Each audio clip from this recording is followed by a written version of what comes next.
তো এই জন্য বললাম যে ইফতারিকে দেন না চালু করে দিলে পড়া তো মানুষ অন্তত মাগরিব পড়বে, একদিন লজ্জার খাতিরে হইলেও ওই ব্যক্তিরা একদিন লজ্জার খাতিরে হইলেও তারাবি পড়বে। আর তারাবির পূর্বে ঈশা ফজর ফরজ নামাজ তো আদায় করাই লাগবে নাকি বলেন? হ্যাঁ, তাহলে এবার ঈশা হয়ে গেল। এবার ঈশা পড়তে পড়তে যখন মজা চলে আসবে তখন চিন্তা করবে দরকার কি, সাহারি যেহেতু খাইছি, ঘরের ভিতরে শুয়ে না থাইকা যা একটু আগায়া মসজিদে যাইয়া 2 রাকাত ফরজ নামাজ ইমামের পিছনে পড়ে আসি। আহা, দিলটা পরিবর্তন হয়ে গেছে। হয় কি হয় না এরকম? হ্যাঁ, দিল পরিবর্তন হয়ে যায়।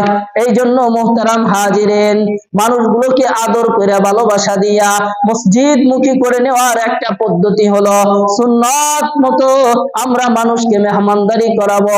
দোকানে যেয়ে বলবো ভাই 1 কাপ চা খান না, 1 কাপ চা খাওয়ায় তার সাথে সম্পর্ক করব। সম্পর্ক কইরা এবার বলবো ভাই আজান তো দিয়ে দিছে আসরের, চলেন না মসজিদে যাই। এইবার ওই ভাই আপনার সাথে মসজিদে যাইবে, আবার মাগরিবে বলবেন আবারও মসজিদে যাইবে, আবার ঈশায় বলবেন আবারও মসজিদে যাইবে। এবার পরদিন দেখা হবে ভাই ফজর কি পড়ছিলেন নাকি, 3 ওয়াক্ত তো আমার সাথে পড়লেন, ভাই ফজর তো পড়তে পারি নাই।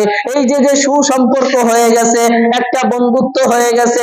তরিকা হলো সুন্নাত তরিকা, বলে সুন্নাত তরিকা একজন আরেকজনকে আপ্যায়ন করানো, মেহমানদারি করানো, এই সুন্নাত তরিকার মাধ্যমে। এইবার যখন বলে ভাই তাহলে আজকের ফজরটা একটু আদায় কইরেন, ঘরে যায় বিবিকে বলে বিবি হে ফজরের সময়টাই কে দিও, আমি মসজিদে যাব। এরকম পাইছি না আমরা অনেক লোক। এই জন্য প্রিয় হাজিরিন, এই রমজান মাসে প্রত্যেকটা নিজে পরিবর্তন হব, আর একজনকে 1 গ্লাস পানি আগায়া দেয়া, একটা খেজুর আগায়া দেয়া, একটু খাবার আগায়া দিয়া ওই ব্যক্তিকেও মহব্বতের সহিত জড়ায় নিব। রে ভাই আমার সাথে ইফতারি করলেন, আমার সাথে একটু তারাবিতে চলেন না, একটু ঈশার নামাজে চলেন না। এইভাবে মহব্বতের সহিত প্রত্যেকটা মানুষকে আমরা মসজিদমুখী করার চেষ্টা করব।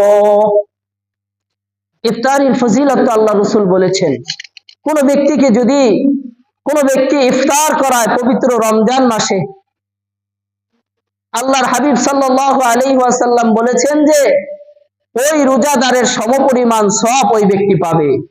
রোজাদারের সমপরিমাণ সওয়াব, ইফতার করাইলে রোজাদার যে রোজা রাখে সমপরিমাণ সওয়াব পাবে।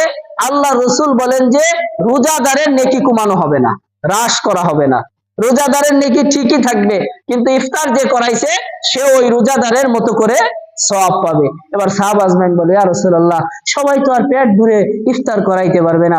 আল্লাহ রাসূল বলে একটা খেজুর, এক পেয়ালা দুধ, একটা খেজুর, আরে অথবা একটু পানি, 1 বুক পানি হইলেও যদি কেউ ইফতারি করায় তারপরে